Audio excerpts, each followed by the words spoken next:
Have you ever stood at the precipice of your day, your week, or even your life and felt a profound sense of oddness? A feeling that the world, with all its intricate rules and grand designs, simply doesn't quite add up. This quiet hum of bewilderment, this sense that something is fundamentally askew, is a deeply human experience. It's the whisper of the absurd. It's that moment when the well-trodden paths of logic seem to lead to a bewildering fog. You ask, why? And the universe responds with a profound, echoing silence. This isn't a sign of your personal failing, but rather a shared human encounter with a fundamental aspect of existence. Many have felt this, and one philosopher, Albert Camus, stared directly into this void. Albert Camus, a Nobel Prize-winning thinker, writer, and journalist, didn't shy away from this discomfort. Instead, he explored it, named it the absurd, and offered us a way not to escape it, but to live richly and meaningfully within its embrace. His wisdom offers a beacon when life feels like a play without a script or a journey without a map. So what is this absurd that Camus speaks of? It's not that life itself is inherently meaningless, nor that we are foolish for seeking meaning. Instead, the absurd arises from the confrontation, the unbridgeable gap, between our innate human desire for clarity, order, and purpose, and the universe's cold, silent indifference to our pleas. Imagine shouting a question into a vast, empty canyon and hearing no echo. That silence, that lack of response to our deepest yearnings for reason and significance, is the essence of the absurd. It's the friction between our passionate quest for understanding and a world that offers no ultimate answers. This can feel unsettling, even painful. We are, by nature, meaning-seeking creatures. We build narratives, search for patterns, and yearn for a sense that our lives matter in some grand cosmic scheme. This isn't a flaw, it's a fundamental part of being human. The absurd doesn't mock this desire, it simply acknowledges its counterpart, a universe that operates on its own, often incomprehensible terms. When this chasm becomes too apparent, life can feel like a cruel joke. We might feel adrift, our efforts pointless, our passions futile. If nothing has ultimate meaning, a voice might whisper, then why bother? This is the crisis point the absurd presents, the very feeling that likely brought you here, seeking an answer. Camus suggests that acknowledging this absurdity is the first step, not to despair, but to see it clearly. It's like waking up in a strange room. The initial disorientation is real, but only by opening our eyes can we begin to navigate. Pretending the absurd isn't there only prolongs the confusion and discomfort. So what do we do once we've acknowledged this fundamental disconnect? Camus offers not an escape, but a path of courageous engagement. He proposes 3 responses to the absurd: revolt, freedom, and passion.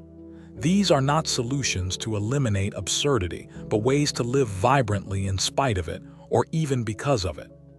Let's explore the first response, revolt. This isn't about violent uprising, but a constant, conscious rebellion against the temptation to succumb to nihilism or false hope. It's saying no to despair, no to the idea that life is not worth living simply because its ultimate meaning is hidden from us. This revolt is an internal stance. It's the act of continually affirming our own human dignity and value in the face of a silent universe. It's choosing to create meaning through our actions, our relationships, and our experiences, even if that meaning is purely of our own making, finite and personal. Consider the artist who paints, the scientist who explores, the parent who loves. All are acts of rebellion against meaninglessness. They are shouts of human creativity and connection into the void. This rebellion keeps us alive, engaged, and imbues our actions with a profound, personal significance. The second response Camus highlights is freedom. Once we accept that there are no preordained rules or ultimate divine scripts governing our lives, we are, paradoxically, set free. Free from the burden of fulfilling some cosmic destiny, free to define our own values and choose our own path. This freedom can be daunting, but it is also exhilarating. Without an ultimate judge or a universal rule book, We become the authors of our own moral code, the shapers of our own purpose. The responsibility is immense, but so is the opportunity to live authentically, according to what we deem valuable. This absurd freedom means we are not bound by the expectations of others or the dogmas of the past, unless we choose to be. We can explore, experiment, and even fail, knowing that these experiences contribute to the richness of a life lived consciously, rather than one dictated by external forces. The third response is passion.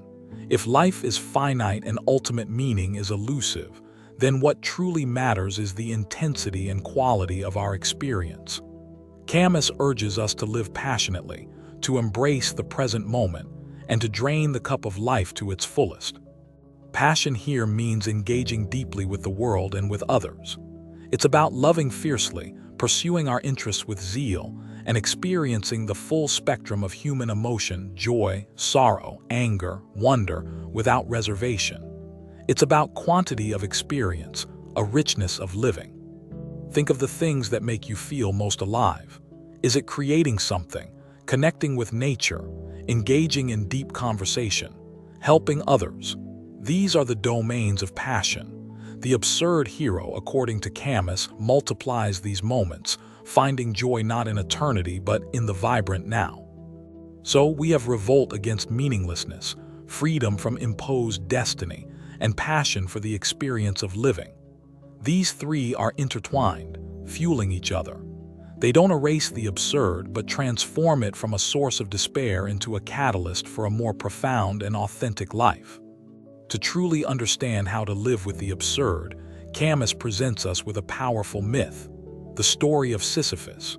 You may know him, the king condemned by the gods to eternally push a boulder up a mountain, only to have it roll back down each time it neared the summit. On the surface, Sisyphus's fate seems the epitome of futile, meaningless labor, an endless cycle of pointless effort. It's a stark metaphor for a life that feels like a repetitive, unrewarding grind, where our achievements ultimately amount to nothing in the grand scheme. This is where many feel the sting of absurdity most keenly. We can all relate to Sisyphus at times. The dead-end job, the repetitive chores, the struggles that seem to lead nowhere. The feeling that despite all our effort, the boulder of our burdens just rolls back, and we must start again, with no ultimate victory in sight. But Camus offers a radical reinterpretation. He focuses not on the moment the boulder rolls down, but on Sisyphus walking back down the mountain to retrieve it. In that descent, Sisyphus is conscious. He is aware of his fate, the futility of his task, yet he continues. The lucidity that was to constitute his torture, Camus writes, crowns his victory. Sisyphus knows his situation. He is not deluded by false hope. He sees the absurdity of his labor head-on, and in this clear-sightedness, a transformation becomes possible. Because Sisyphus is conscious of his fate, he can rebel against it, not by escaping the task, that's impossible, but by choosing his attitude towards it. He can scorn the gods and their punishment by finding meaning in the struggle itself, in the assertion of his will. The struggle itself toward the heights is enough to fill a man's heart, Camus famously concludes. One must imagine Sisyphus happy.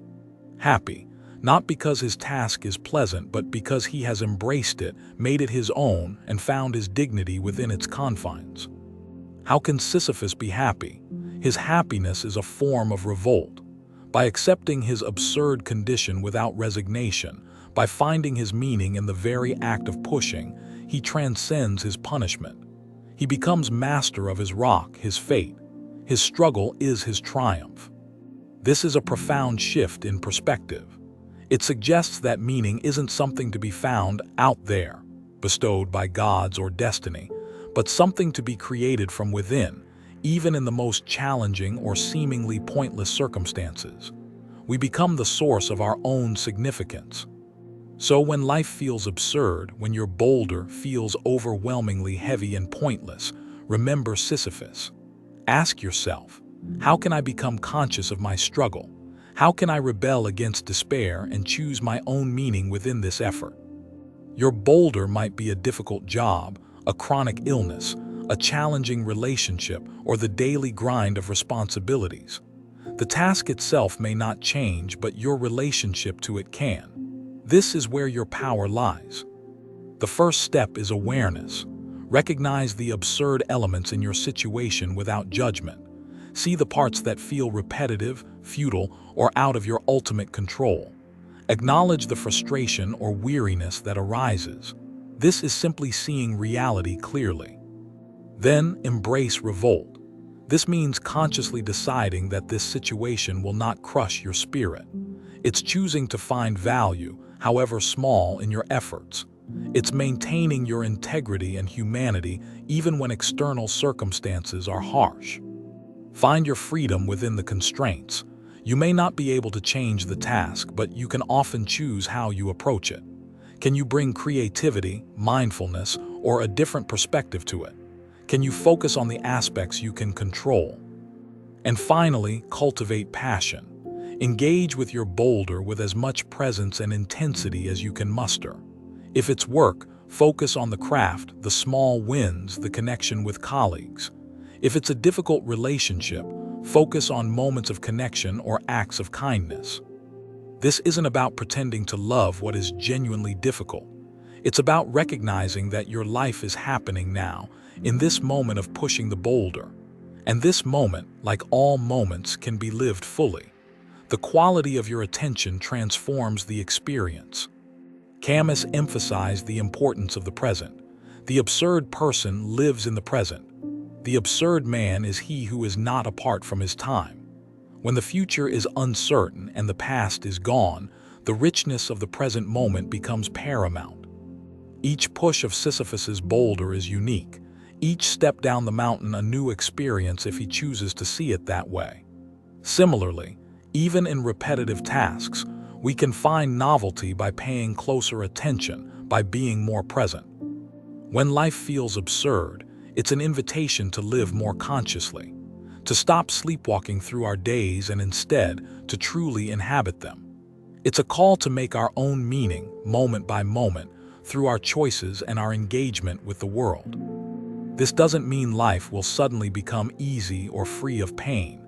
The absurd condition remains. Sisyphus's boulder still rolls down, but our relationship to that struggle, our inner posture, can shift from one of defeated resentment to one of defiant joy. Consider where in your life you feel like Sisyphus. What is your boulder? Take a moment to identify it. Is it a demanding career, a challenging family situation, a personal limitation you wrestle with, a societal injustice that angers you? Now, how can you apply Camus's wisdom? Can you find a way to rebel against the feeling of futility in that specific area? Can you assert your own value, your own small acts of creation or kindness in the face of it? Where is your freedom in this situation? Even if the external facts are unchangeable, your internal response, your attitude, your focus, these are realms of freedom. What choices can you make within the given circumstances that affirm your agency? And how can you bring passion to it? How can you engage more fully, more intensely with the present moment of this struggle? Can you find something to appreciate, something to learn, something to pour your energy into, even if it's just the quality of your effort? Living with absurdity is not a one-time fix. It's an ongoing practice, a daily orientation. It's about consciously choosing to live fully, even with the knowledge of life's inherent contradictions and mysteries. It is, in essence, an art form. One common pitfall when confronting the absurd is to fall into cynicism or bitterness. Camus warns against this. Cynicism is a surrender, a closing off from the richness of experience. The absurd hero remains open, vulnerable, and engaged with life. Another temptation is to seek refuge in easy answers or grand illusions that deny the absurd. Camus calls this philosophical suicide, sacrificing intellectual honesty for comfort. True courage lies in facing reality, in all its beautiful and terrifying ambiguity.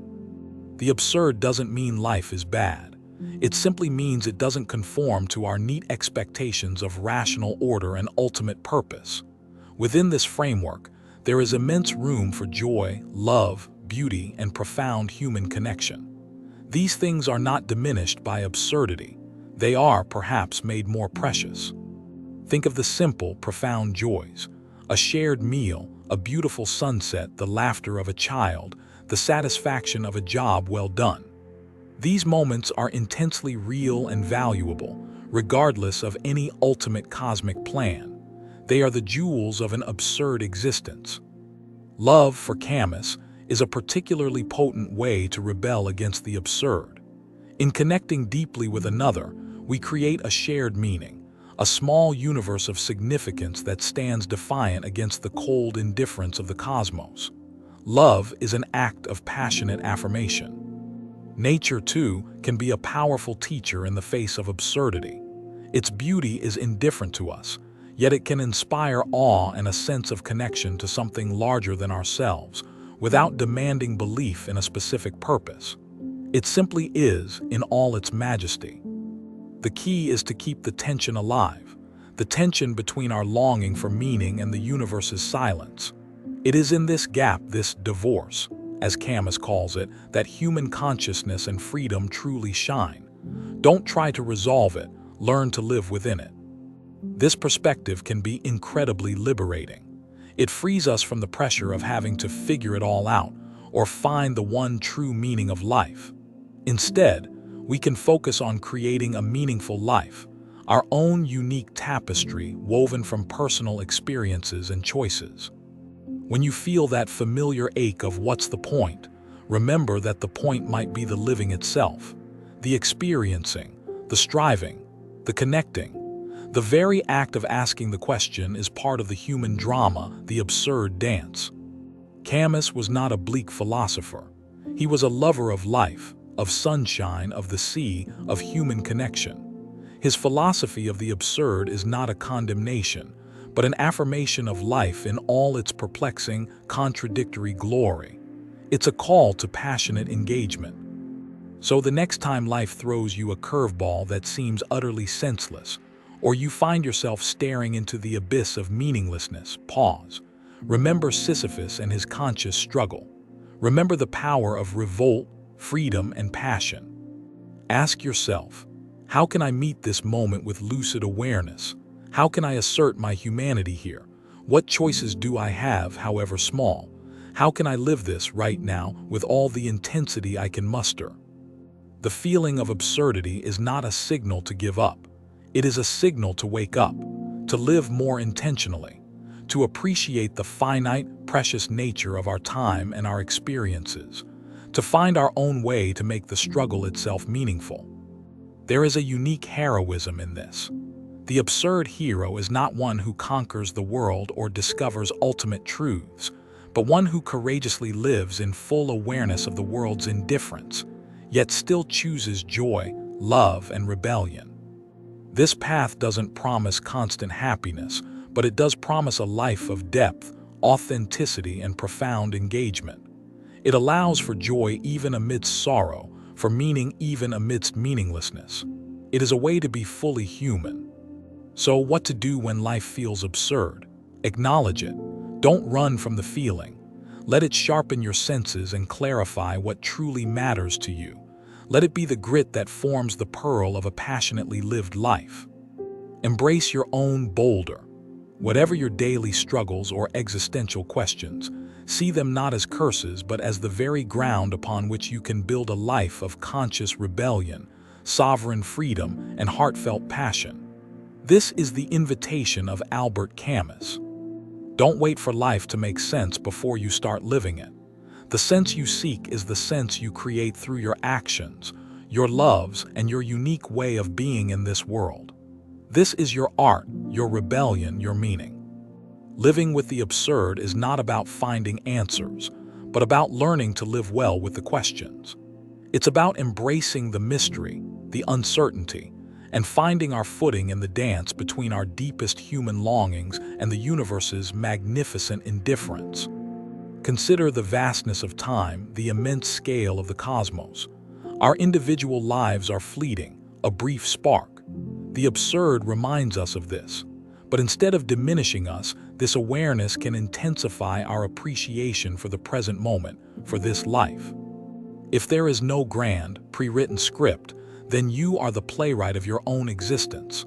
What story will you choose to write? What values will guide your narrative?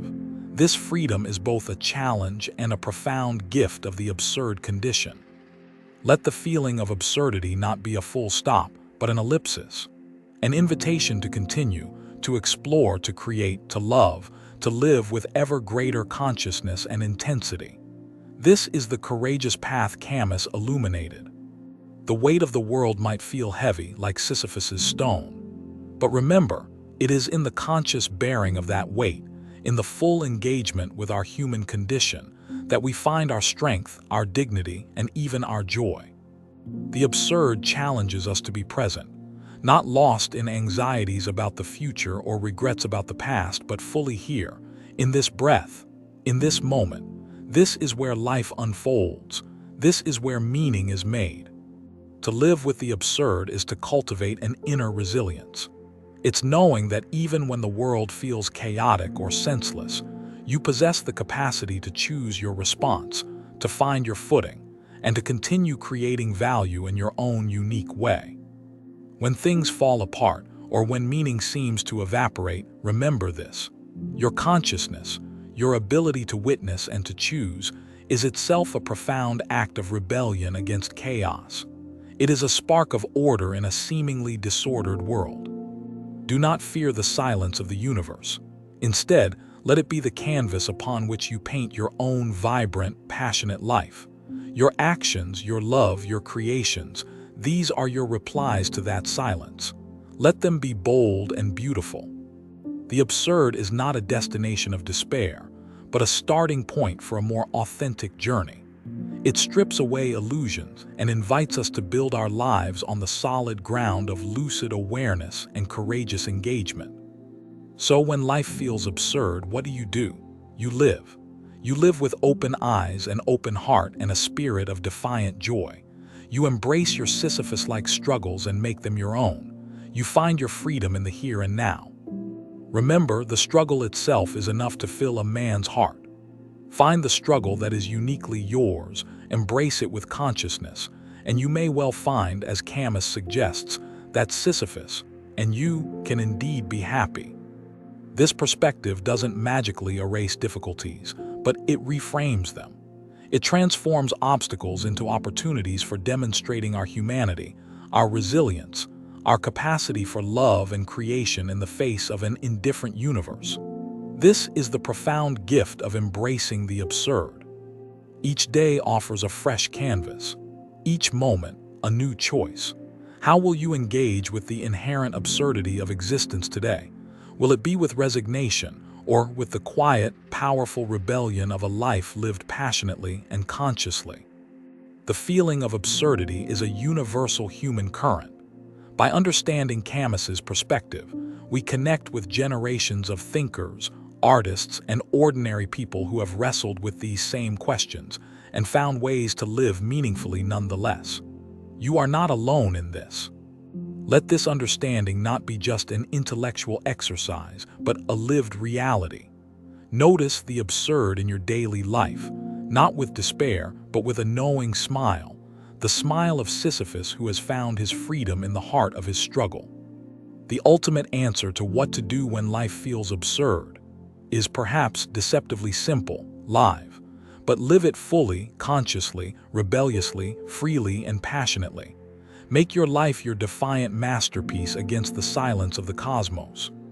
May you find your own way to embrace the rock, to find joy in the ascent, and to live with the profound and liberating wisdom that Albert Camus offered us. For in a world without ultimate answers, our lives themselves become the answer.